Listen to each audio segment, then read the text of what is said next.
Hey guys, Backyard Farmer Pat here. Guys, as you know, my June plum is one of my favorite fruits in my garden. June plums grow basically year round. So guys, I picked some June plums a few weeks back and I put them down to ripen and I totally forgot about them. So I have about a dozen June plums here, close to a dozen June plums.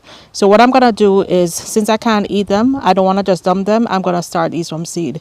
So June plum takes forever to start from seed. I'd watch a video from A home gardener. She's in the UK, but she grows like a whole bunch of tropical fruit, and her June plum took 8 months to germinate. However, I see other people who do June plums and they take about 2 months. So guys, we're going to start some June plums. What I'm going to do, since I know I won't be going back and watering it or checking on it, I'm basically going to just set them and set it and leave it. So here I have just some potting mix. I added a handful of earthworm castings, because I love my earthworm castings, and of course you don't need earthworm castings for the seeds to germinate, but just in case I forget them for a while, I want there to be some kind of nutrition. So I'm going to start with some moist soil. So I'm going to just run this until the water runs out the bottom. That should be enough. Let's see. Yep, the water is running out the bottom. So I'm going to start here. I'm not going to be, because I have so many June plums and because I don't want to be going back to check on it, I'm not going to be leaving it in the pot. I am going to be putting it in this jumbo Ziploc bag. So this is, I don't know how many gallons this is, but it's a huge bag. So this should be enough for all the June plums. Let's see. What's an easy way to do this? Guess the easiest way. So when you put the soil in here, you don't want it dripping wet. You want to make sure you squeeze out all that excess water. All right, I'm gonna squeeze out some of this excess. As a matter of fact, what I'm gonna do, I'm just gonna let it sit here for like about 5 minutes to drain, and I'll be right back. I want it to completely drain so that it's moist but not wet. If it's too wet, guys, if it's wet like this, what's gonna happen is that the June plum seeds would rot. You want it moist but not wet. Okay, so I'm gonna make sure it's squeezed out, and then I'm gonna add it to the bag.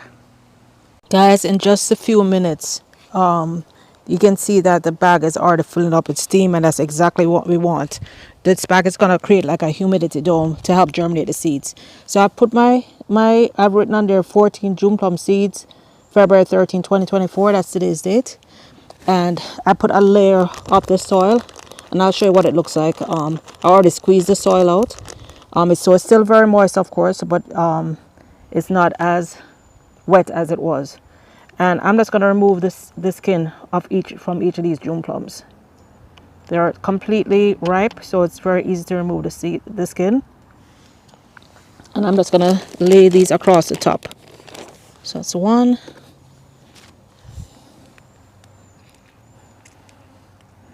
So it's not really necessary to remove the skin. I've seen people do it with and without the skin. It does take a little longer with the skin on, but it does eventually germinate.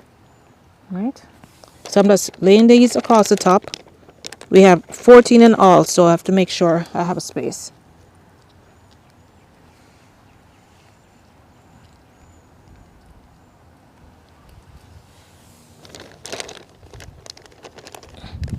This is a whole lot for one bag, but they probably won't all germinate. So if I even get 3 or 4, I'll be happy. Who knows? I might get all 14. You never know. You never know. I get surprises every day on Backyard Farm.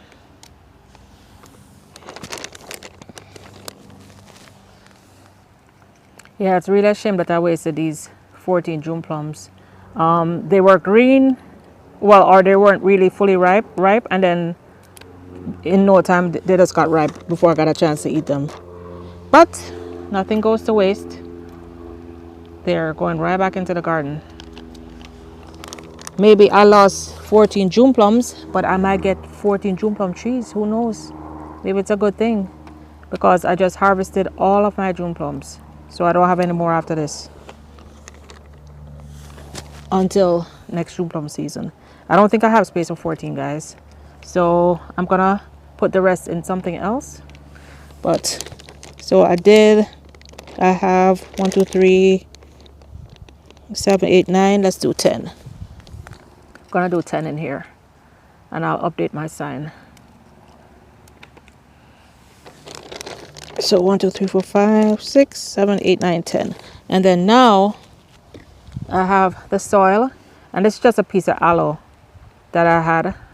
This is not necessary, but you know, aloe is a rooting agent, so when it does root, if there's any traces of the aloe in it, that will help it form good roots. So I'm just mixing it in, but as I said, guys, this step is not necessary. You can just root it in plain potting mix. You can root it in coconut coir. You know, rooting it is not a problem. And here's what it looks like. So when I squeeze, there's nothing coming out, but it's still very moist. So this is how it should be. You squeeze, nothing dripping out, but it's nice and moist, and the soil is nice and loose, so that the young, you don't want to have a heavy potting mix. You want a nice loose potting mix like this. As a matter of fact, I might even add some vermiculite to lighten it up a little bit more, because when it's nice and loose, then the roots can easily spread and form, the young roots. Remember, it's going to be very young roots at first. So I'm squeezing, nothing. I'm going to add a handful of vermiculite to this, guys, and then I'm going to lay it on the top. Be right back. Okay, guys, I'm back. Added some vermiculite. Just going to mix this in. Vermiculite is basically like perlite. You know, like when you get a plant and you see the white stuff in there, it just basically lightens it up, helps with drainage. So I'm just lightening it up, but you still want it to be moist, because the seed is going to need some moisture. The seeds are going to need moisture. So now I'm going to lay this onto the top of my my seeds, and then I'll go back and change the sign to say 10.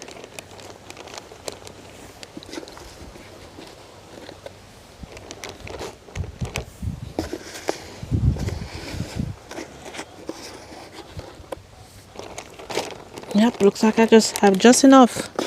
Well, actually I have a little bit extra. Might be able to get some more of those seeds in. Yep, I think I can get the rest of the seeds in.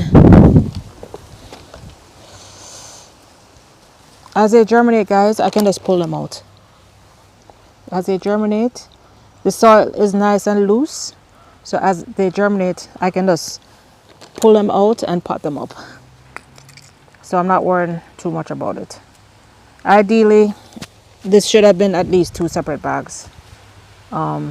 If you're using gallon size bags, I wouldn't put more than 3 per gallon size bag, but this bag is probably like 3 gallons. It's pretty big.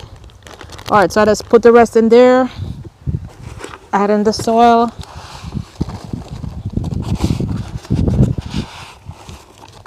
They're all completely covered.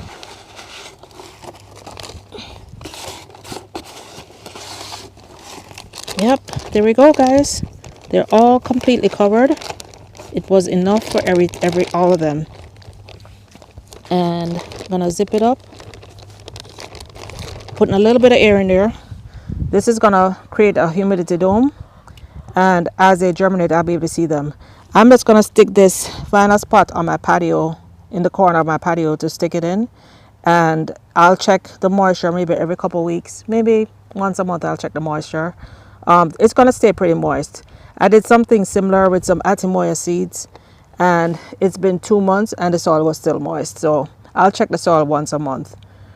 Since this is a much bigger amount, and with the Atimoya seeds, I tied the bag tight, and I put it in a black bag and tied it tight. Here it's a clear bag, and I have air in there, so it may act differently.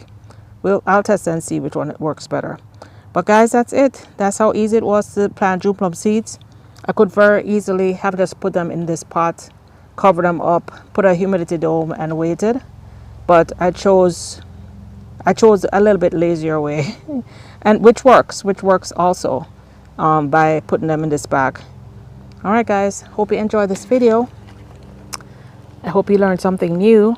If you did, please let me know. If you think you're gonna Try this with another seed. It doesn't have to be June plum. Let me know if you're going to try this and what seeds you plan on planting. Or if you've already tried this and it works, let me know. Even if it didn't work, let me know. Let me know if you've already tried this method, guys. Till next time. Bye now.